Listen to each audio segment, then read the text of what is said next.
Hello, welcome to The Secret Mind. My name's Jules, and today I am going to read one more story. I realise the channel is inconsistent with me sometimes reading stories. I do it as a matter of how to present ideas and retraining the brain in terms of how narrative works, which I think helps in medicine, in hypnosis, in storytelling in general, and also it helps me get my technical skills up to scratch in doing something like this.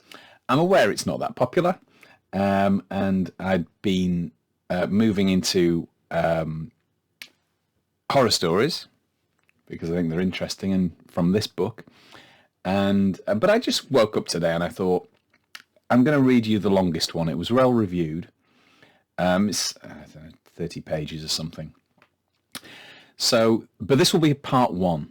And there may not be any part two. It will take us up to the first cliffhanger. And if the story is interesting and people want it finished, I'll finish it. If not, the story's there and it is like an introductory free chapter to it.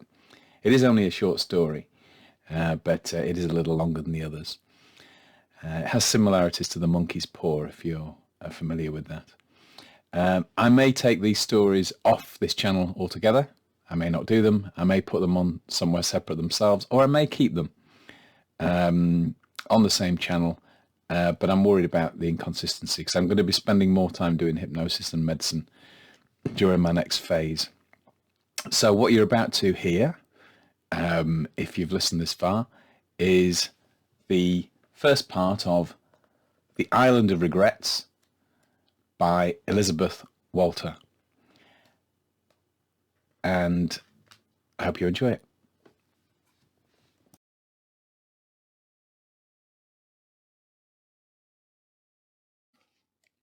From the seventh Pan Book of Horror Stories, selected by Herbert Van Thal, The Island of Regrets by Elizabeth Walter.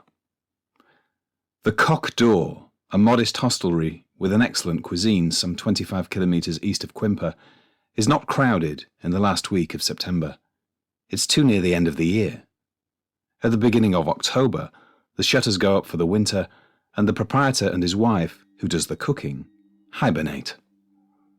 The previous week is thus a preparation for this withdrawal. An invisible dust sheet lies everywhere. Not that they are not exceedingly hospitable. Business is business after all.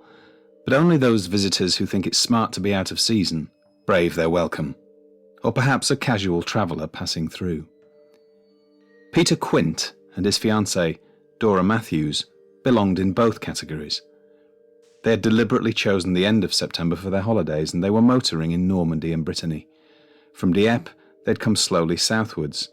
Lorient had been their farthest southeast call, and they were on their way back via Quimper to Saint-Malo when they stopped at the Cock Door. It had been Peter's idea to holiday in late September and to choose the Atlantic coast of France. Dora, who was still too recently engaged to feel it wise to assert independence, had contentedly acquiesced.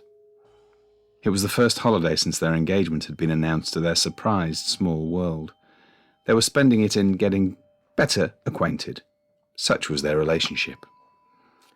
Their worlds, though surprised, were enthusiastically in favour of their marriage. Dora, said Peter's friends, is just the girl for him. Sound, sensible, intelligent, yet not bad-looking, the perfect counterweight to Peter's intellect and nerves. In Peter, said Dora's world, that is to say, Dora's mother, Dora has found a man who needs her love. She can devote herself to him without reservation. It's already obvious how much he owes to her.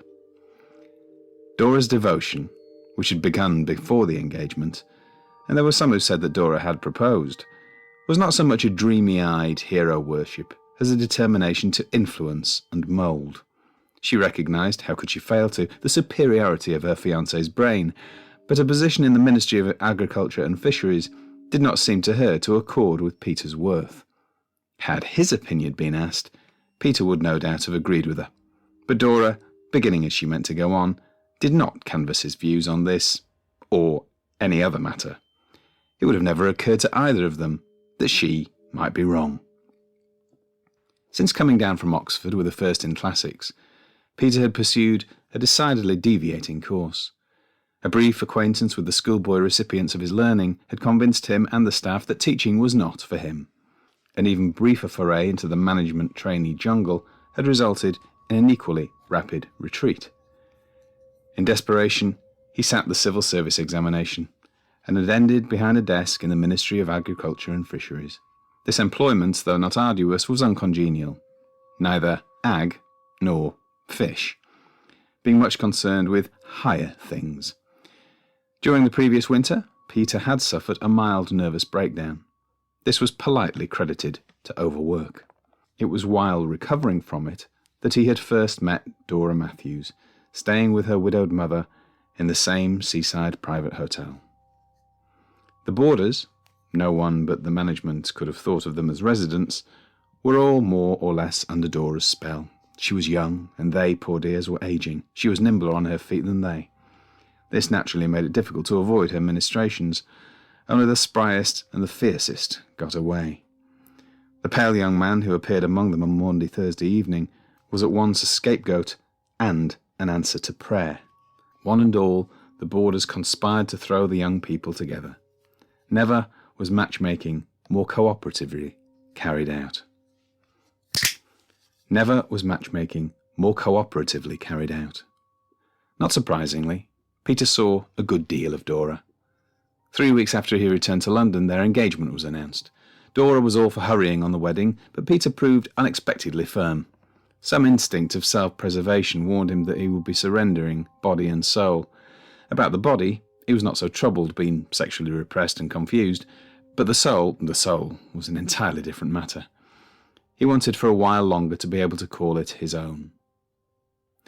It was with the intention of deflecting Dora that he had proposed this holiday abroad, alleging that they did not know yet each other as a prospective married couple should.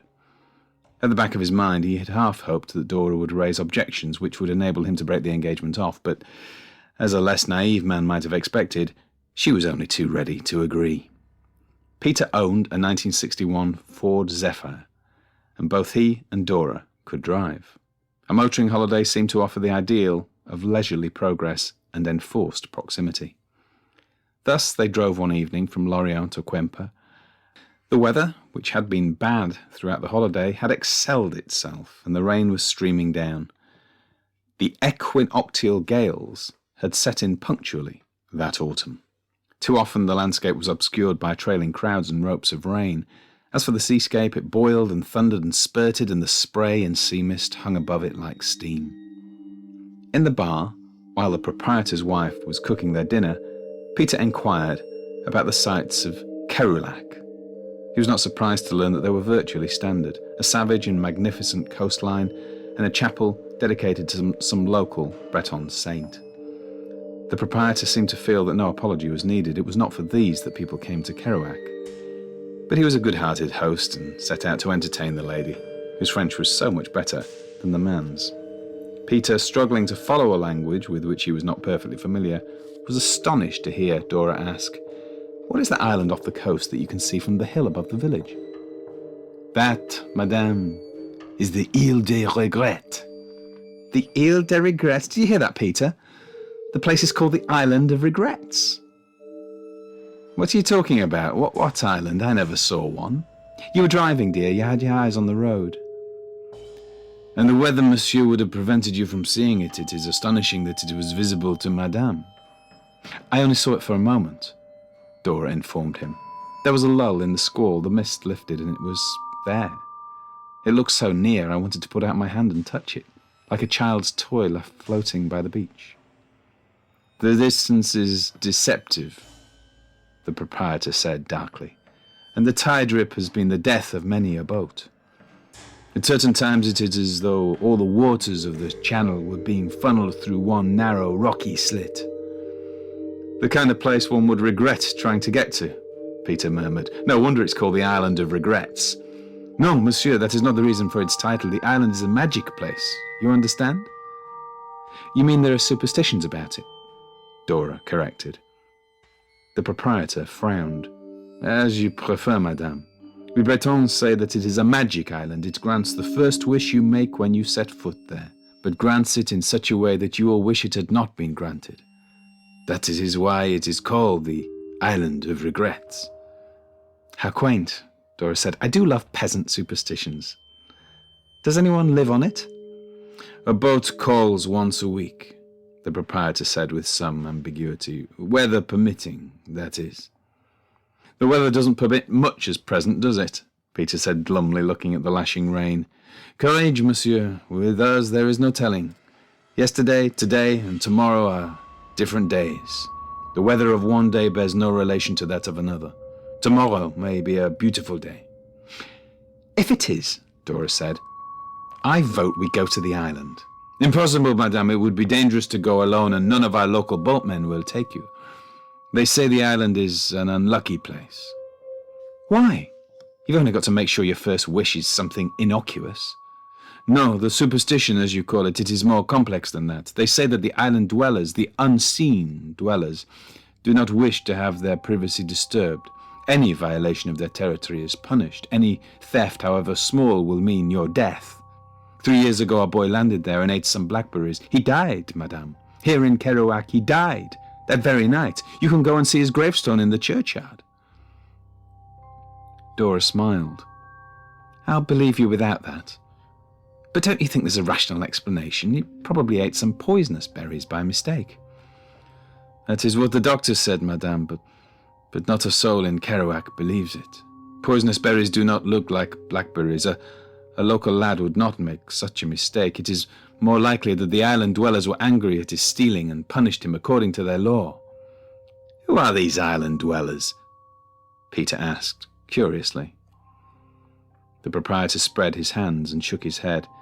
In Brittany, monsieur, we have many legends. We are an old race, and I think our forebears are never truly dead. For myself, I prefer not to inquire too closely into the nature of the island dwellers, and I prefer to keep my distance from the Ile de Regret. If you are wise, monsieur and madame, you will also. And now my wife is calling. Dinner is served. The proprietor proved a good prophet. The next day was a perfect autumn day. Peter, descending in the morning, found Dora studying a large map in the hall. We shall be able to go to the island, she informed him. There's an excellent landing place just here. Her finger indicated a point on the northeast tip of the island where Peter judged the channel to be not more than half a mile wide. Is it safe? He asked uneasily, recalling the proprietor's words about a narrow, rocky slit. Perfectly, Dora assured him. The tide is on the turn now. By the time we've had breakfast, the danger will be over. It's only when the water builds up to a certain level that the funneling effect is produced. As you see, I've been making some inquiries. There's nothing to worry about. I don't want to go, Peter said firmly. Nonsense, darling, said Dora, who did. If you don't believe me, go and talk to the boatman. It isn't the tide rip that puts them off. It was not the tide rip that put Peter off either. Dora suspected this. Of course, she went on, if you're superstitious. Her tone implied that superstition was beneath contempt. I just don't see any point in going there, Peter muttered. It looks enchanting, Dora contradicted. If we miss this chance, it will certainly be the Island of Regrets. Peter said no more, and they set off after breakfast. He half hoped it might be impossible to hire a boat, but this hope was balanced by the fear that Dora would already have arranged this. He was beginning to know his fiancée pretty well. Overnight, the world had been washed free of impurity. All colours had a clean and shining look. The sky was limpid blue and cloudless, a paler reflection of the colour of the sea. Autumnal tints set off a lingering summer greenness. Around the cliffs, the breakers crumbled into foam. The island did indeed look to be within touching distance, a plaything that had been idly cast away. The houses of the village, narrow and flat-fronted, led down to the jetty and the shore, where the mass of tumbled boulders and rock formations bore witness to the fury of past storms. Trails of ribbonweed glistened in the sunlight, twined with great branches of bladderwrack. On the hard, several boats were drawn up for inspection, and a net was being repaired. The shortcut to the harbour lies through the churchyard, where, on the sheltered north and east sides of the grey stone building, the dead of Kerouac sleep. Plain headstones and occasional crosses give briefly the names and dates of the dead. The grass is scythed every summer. Some of the older headstones lean. As Peter and Dora hurried down the pathway, a figure straightened up among the stones. He was standing in the remotest corner of the churchyard, where the herbage was drenched with rain. He had hitched his soutane up above his ankles in an effort to keep it dry, and he held half concealed behind him a branch of mountain ash with orange berries like beads. Uncertain whether to speak, Peter hesitated. But Dora was already calling out, "Bonjour!" The curé came apologetically towards them, picking his way as delicately as a cat. He was wearing socks of stout, inelegant home knitting. Peter noticed that his shoes were down at heel. "What a wonderful morning," Dora greeted him. She prided herself on being at ease with the church. "We're going to the Ile de Regret. Give us your blessing. Your people are all too scared to come." "You have my blessing, certainly," the curé responded. "But if you are going there, you are clearly not afraid. I wish you a pleasant day and continued good weather." He made as if to turn away. "Oh," Dora cried, catching sight of the rowan berries. "What a beautiful branch! Is this to decorate the church?" The curé shuddered and held it further from him. "It would not be suitable," he replied. "Really?" Dora was politely unbelieving. "It would look so lovely in a vase. Would you like me to arrange it for you? I'm considered rather good at doing flowers." "You are very kind, madame, but I must not trouble you." Some memory stirred faintly in Peter's mind. "Mountain ash.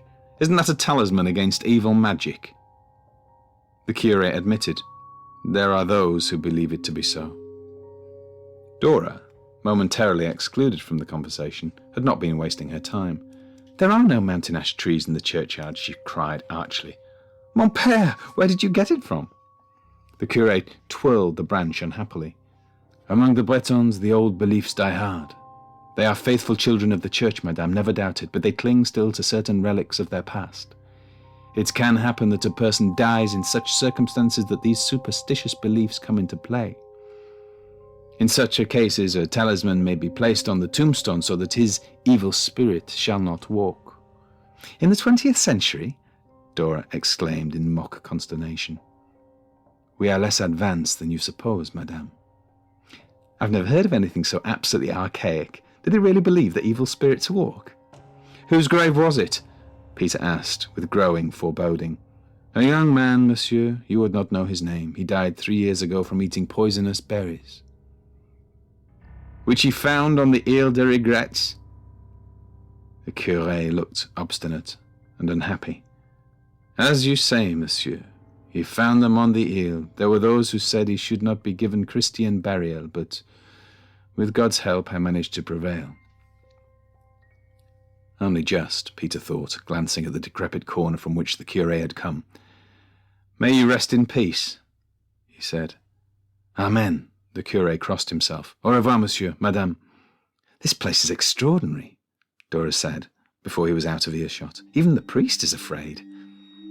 And the proprietor last night more than half believed what he was saying. "I'm so glad we didn't miss this." Peter's fears about the boat were justified when they reached the harbour. Dora had one already laid on. "I had to pay the earth," she confessed, "but I know it's going to be worth it. It'll make a wonderful story to tell when we get home." Peter stowed away the picnic basket and the camera which Dora had insisted they should bring. His fiancée irritated him this morning, though there was nothing new in this. Sometimes he even wondered if he would have continued with the engagement if everyone else had not been so sure she was the girl for him. They declared her sensible, when she seemed to him merely insensitive. More and more he was reminded that fools rush in. But it was not in Peter's nature to struggle hard and long against anything. Dora sensed this, and it had given her the upper hand. They were going to the Island of Regrets because Dora wished it. Peter automatically wished the same. Their boat had an outboard motor which left a faint blue haze as they putted away. From the jetty the net menders watched them, and the gulls screamed in the perennial excitement they display whenever a boat, however small, puts out to sea. Dora was at the tiller. She had claimed to know the channel, and Peter noticed with surprise the way she was hugging the shore. She seemed intent on putting the maximum distance between them and the harbour, before setting course for the island in the bay. At last, just before they were out of sight behind a headland, she swung the little boat round and, opening up the throttle to its limits, made straight for the Île de Regret. At once, angry shouts arose from the shore behind them. Looking back, Peter saw that every man was on his feet. They were gesticulating, beckoning and pointing. One man, the owner, even shook his fist in the air. "Are you sure this is the course they gave you?" Peter asked Dora. "They don't seem to like it very much." "They don't like our going to the island," Dora said calmly, "but we've got too good a start for them to be able to intercept." "Why didn't they make a fuss when you hired the boat?" Peter queried. "They must have known what you were going to do." "They may not have asked, or they misunderstood when I told them. Besides, I didn't let them know we were coming here. I told them I wanted a boat to go around the headland to the next bay." "You lied to them," Peter said. "Only because they had to, Peter, darling. They wouldn't have hired me the boat if I'd told the truth. In a sense, you can say that their own superstition brought it on them." "The superstition, as you call it, is very real to them. More feels they, it's about time they learned to live without it. They could no more do that than get by without the air they breathe." "Unhealthy air," Dora said, breathing it in lungfuls, while the wind and spray brought colour to her cheeks. Ahead of them lay the sheltered, smiling inlet, which Dora's finger had marked on the map. A wooden jetty, its planking decayed and rotten, was the only intimation that the Île de Regret had life. Dora switched off the outboard motor and the engine coughed. It was time to wade through the shadows. Reluctantly, Peter stood up. "Don't make such a mountain out of it, darling," Dora said sweetly. "You'll have to carry me across the threshold next." "Oh God," Peter thought, swinging a leg over the side of the boat, which rocked alarmingly. "I wish I didn't have to marry this girl." And immediately, his foot touched bottom. He had made his first wish. The wish which will be granted by the Île de Regret. So that was the Island of Regrets, the first part. And if you want to hear more, put it in the comments. If you need me to complete the story and finish it off, it'll just be another part or two. It's not a long story. And if not, it might inspire you to go out and find it, or there are other similar stories yourself. Thank you for tuning in. This was The Secret Mind. I'll see you tomorrow.